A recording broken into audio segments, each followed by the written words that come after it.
Welcome to Furniture of My Mind, your quirky Sunday morning podcast, in which I bring you,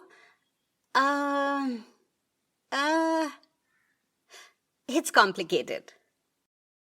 Today I bring you Vanity Not Fair. Vanity Not Fair. I grew up in far simpler times, and the simplicity permeated everything, including beauty products. The dressing tables of my childhood would have a comb, a slim blue-lidded disc of Nivea cream, a bottle of some hair oil. My favorite uncle used cantharidin. I've never known anyone else who used that hair oil. A solitary lipstick, Pond's face powder, which was transferred into a silver powder box, a silver sindoor box, some powdered roli for bindi, and often a pencil stub for applying it. In the bathroom, there were two soaps, Pears and Lifebuoy. Lakme was around, but was not the favored one in our household. Maybe its connection with film stars and the print advertisements of those days went against it in the collective consciousness of our small three-member household.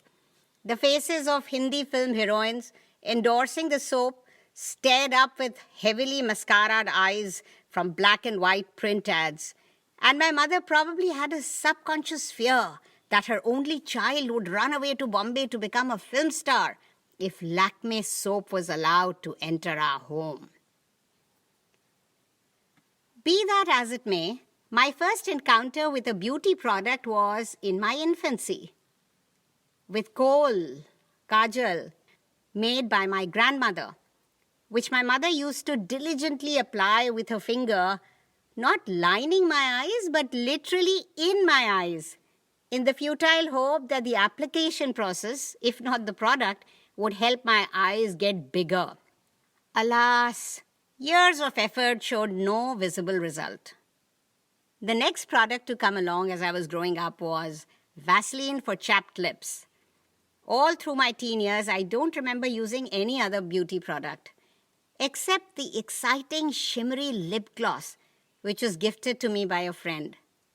The only brands of shampoo around were Sunsilk and Clinique.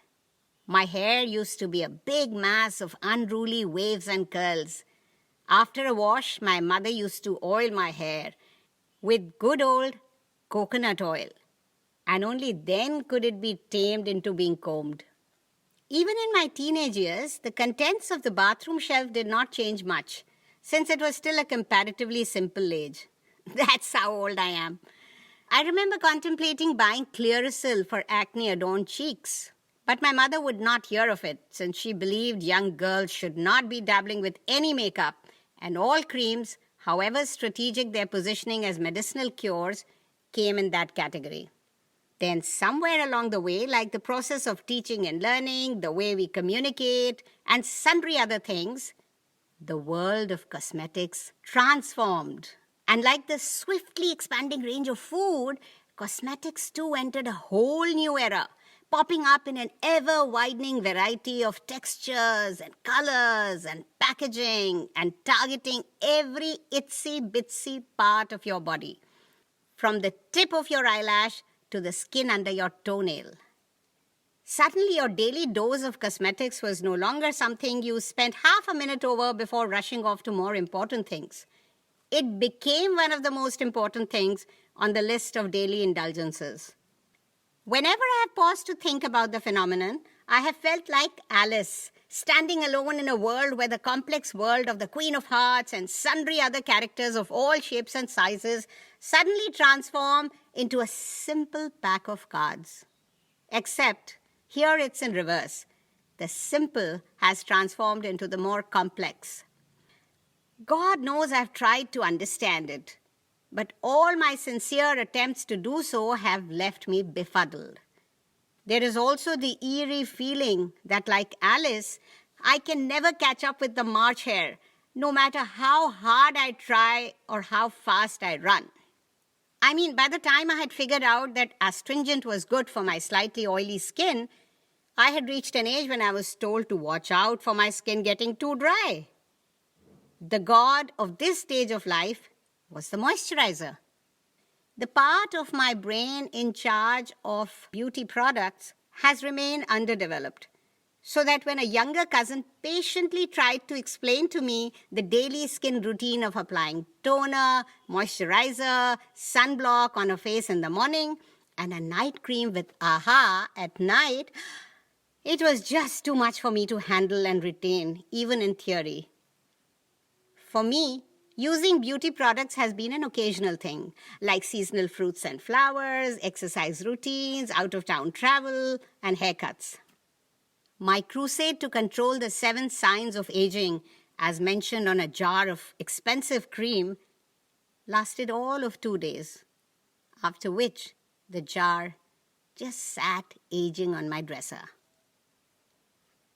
When the new wave of CC, complicated cosmetics, was well and truly underway, my mind, like a proud child showing his notebook when he had done well in a grade 2 test, pointed out the connection between the writing on a jar and something I understood.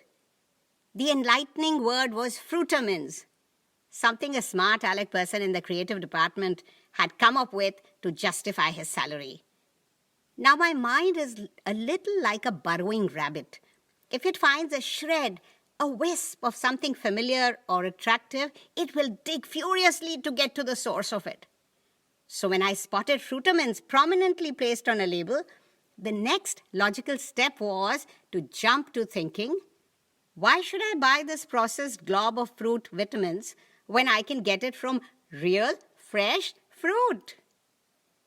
Papaya is a rich source of nutrients and antioxidants, great for glowing skin and good hair. The vitamin A and papain enzyme in it helps remove dead cells and inactive proteins, thus rejuvenating the skin. It reduces blemishes and also keeps the skin hydrated. Aha! I chuckled to myself as I read this. I had outsmarted those cream makers, AHA adders, bottlers, advertisers, etc. in one fruity swoop.